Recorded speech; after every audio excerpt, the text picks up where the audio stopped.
AI is rapidly changing how sales teams operate, but what actually happens when you replace parts of your sales team with AI? Let's dig into that topic on today's episode of Closing Time.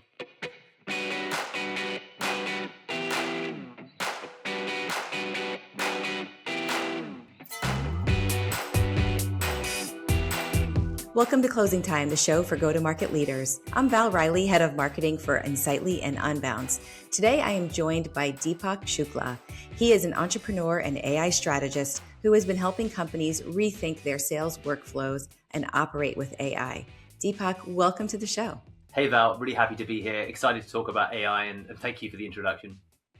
All right, well, let's get started. And I want to start with inbound sales because that's where most companies are experimenting with AI first. You've said that before companies can really deploy AI agents for inbound, they need to build an operating playbook, essentially documenting their processes and use cases so AI has something to go on. What does that playbook look like, and why is it so important when you're introducing AI to have one?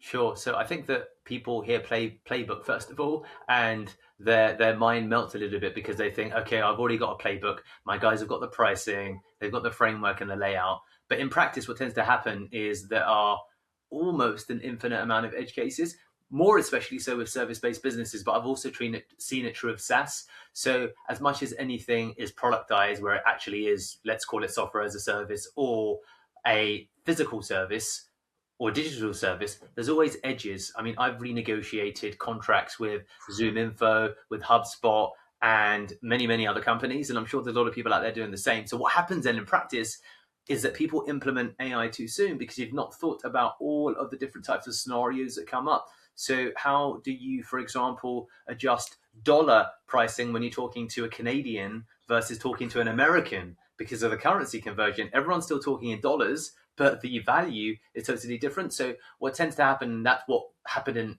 our case, was that we launched AI too quickly, and it was just annoying people, frankly, because it couldn't understand things like this that became really important. So when we talk about playbook, it's about understanding all of the nuances that exist across the business. And you'll often find that you've got mental models, but you need to build them into actually documented models to really then use AI in the most effective way.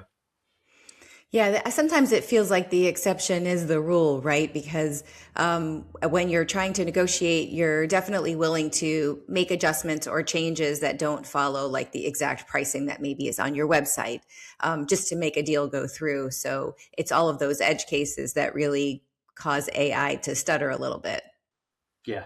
For us, it's been like that. You know, an example that we had recently, a startup that's funded with personal money versus a startup that's funded with an entrepreneur who's got exit money versus a startup that's funded with government money. Even that word is so nuanced, and you apply different filtering based on each of those scenarios. And therefore, it's painful, but you really need to think about building that playbook to incorporate all of that. Otherwise, you'll have what you see that's popularized now, all of the big corporate companies having what you call failed AI implementation, because actually in the end, they pulled it right back. Because I think that even at my level, I've seen that, wow, there's innumerable variations. So yeah, no, I couldn't agree more. The playbook, it's a bit of a cliche term, but it exists for a reason. All right. So let's say you've convinced folks, hey, get that playbook documented, get all those edge cases in there. So now we're going to start applying AI to inbound leads. In a traditional sales model, like a human person qualifies leads, decides whether to book an appointment or not, AI can handle that step. How do you see AI qualifying inbound leads and booking meetings even before a salesperson is even aware of the prospect? Yeah, sure. So I think that in an ideal world, first of all, you think about it from a salesperson's perspective. Every salesperson wants a sales qualified lead who's got decision making authority to come to a call. Anything less than that is non ideal. So when you think about it through that framework, what are all of the things that we typically ask of people to qualify over mechanisms prior to calls, which is typically, for example, email, chats, WhatsApp, Telegram, and the like. So when you look at all of these platforms, first of all, a lot of them have API access that allow you, of course, to then pass through messages. Second of all, we even mentally, and again, it almost deviates back to the playbook. We have mental models for, let's call them keywords that we look for. Pre AI, we were kind of doing pseudo AI with what we call deterministic logic, which is ultimately if this, then that scenarios and formulas that we were building. So it's really making sure that you've got that put together in a framework. And what you'll actually find, and this is the interesting part, that AI then becomes the sliver for managing edge cases. But if you've built a really strong rule book, deterministic logic can carry you a lot of the way. And fundamentally, that is a case of giving AI rules. So then what happened with us practically is we began with human-based rules in a document. We then fed it to a GPT. The GPT was then still being used by a human. The GPT was making errors based on edge cases that were coming up. After 3 months of edge case handling, we began to get to a place where, okay, maybe we can let the rat out of the mousetrap, or let the mouse out of the mousetrap, and see kind of what happens out in the wild. Again, there came up more problems, but then eventually we got to a place where, hey, 80% of emails now can actually be handled. We're still learning because there's still some edge cases that come up once every so and so. Broadly, however, I really do believe that if you've got a mature lead flow, it does take that amount of time to actually build it out. And even where you don't, you think, right, I can have AI start from day one, you've still got all of those edge cases to come. So you're still going to have to learn things down the line as you develop ultimately your sales process and flow. So email, I think, is a great place to start. However, it does begin with that framework: human first, then rule book into a GPT, then GPT with human, GPT and human analyzes GPT, more edge cases built. Then we try and pull out the human, but then we still really monitor and do check-ins. More edge cases occur because also it's a consequence of how well are you building the rule book and how much is it subject to interpretation. So this is the framework that we followed, where now, if you were to come into our organization, we'd say, look, we've improved the quality of leads coming into your calendar by probably 40-45% through using AI and deterministic logic. And now a human steps in intermittently. But whereas before it was 24/7, now it's probably, 4/7. So 4 hours a day, 7 days a week to just monitor. And that's kind of the process that we follow now. Gosh, I almost wish there was a magic, wand where everybody could transform themselves and get past all of that hard stuff, right? The human plus AI time frame. Because I imagine the first time a rep gets a qualified appointment on the calendar and it works flawlessly, it must feel like $1,000,000. Yeah. No, exactly. It's a wonderful feeling, and the challenge I think that I have as we're at what, maybe I think about 134 people, 8-figure business. We are still small by many means, and the upside/downside is that you can be agile, but it also leads to impatience. And this is a place where there is a need for proper process. And what happens is you're like, right, I can install the API or the integration. I've got my key. I can let it run. And you quickly discover that, oh, wow, it's causing more bad than good in the end. So we've had to go through the learning curve. And that's inside out what our learning curve has looked like. Okay, so what we've described now to me is like the holy grail, like that's where we all want to be. But in practicality today, Sure. most organizations aren't there, right? But they Sure. are having sales reps do things like use AI to draft email replies, maybe generate proposals, maybe schedule meetings or prepare for sales calls. Are those use cases actually delivering value right now? And is that a way, like almost a stepping stone to get folks to invest in that next level that we were just talking about? I think that there's definitely a framework for adding AI assisted intervention across the spectrum.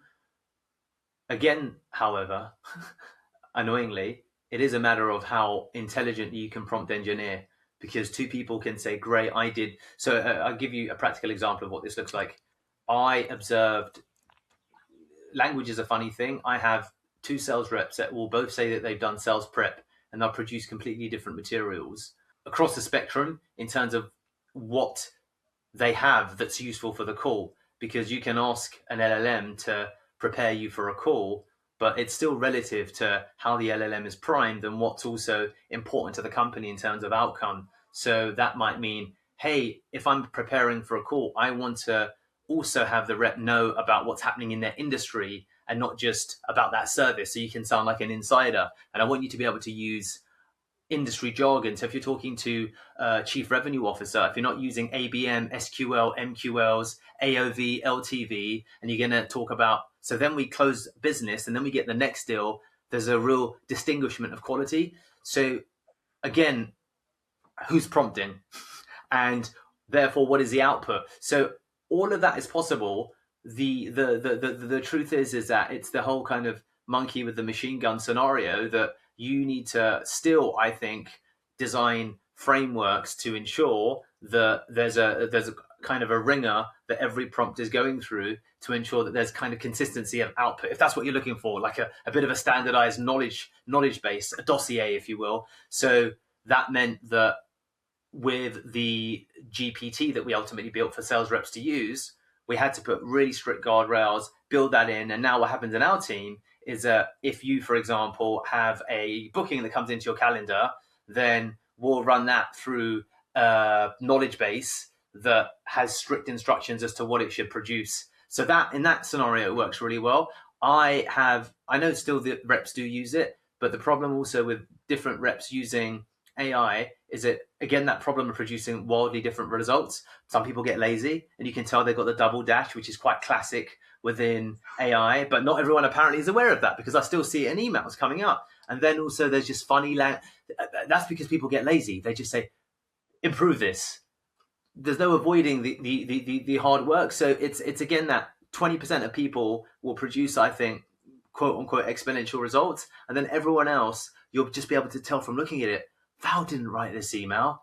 Val's GPT wrote this email. And that's, again, another challenge that we have. And that's why we had to create GPTs, strict rules around how people use the LLMs. Because when people deviate from it, they produce all kinds of wild stuff in emails that I've seen. Mm-hmm. Yeah. I mean, it sounds like most other things, right? It's like you get out of it what you put into it. I mean, we sell CRM, and you have people who have wildly successful CRM implementations, and you have people who have really poor CRM implementations. And the idea is, how much time did you put in up front to make it work? So sort of the same message overall. I'm going to ask you to pull out your crystal ball, because we've talked a lot about inbound sales, but not so much about outbound. Do you see a future where AI could really do a good job with outbound? Because most of what I have seen has not been great so far. I think yes. I think that again, it's about understanding the constraints and how to make best use of what exists. So if we talk more tactically now, because my underlying theme is that everything's tough, which isn't always ideal for someone who's like, Deepak, what's the hack? I would say that when you have a novel offer, then AI can work really well. So for example, if I say, hey, we're giving away a free gift card to this software. It's free for 1 year. That's it. That's the offer. What's the catch? There's no catch. Try it. And if you like it after the 1 year, subscribe.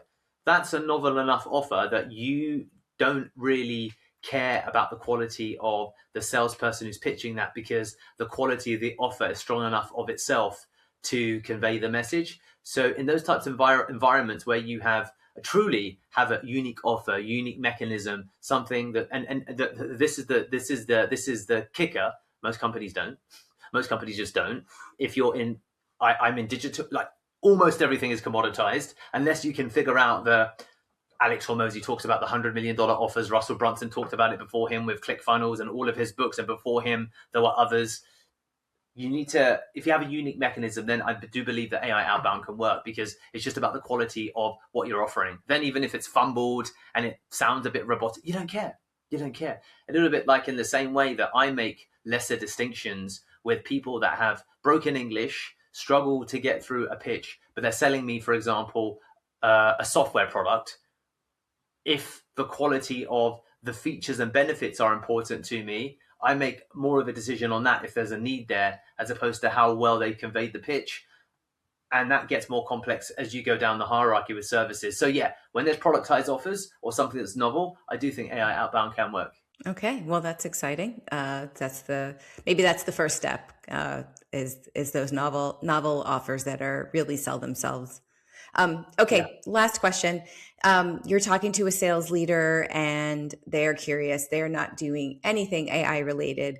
What would be the first step you would say? Hey, it's okay. You're not that far behind. Here's something you could implement pretty easily.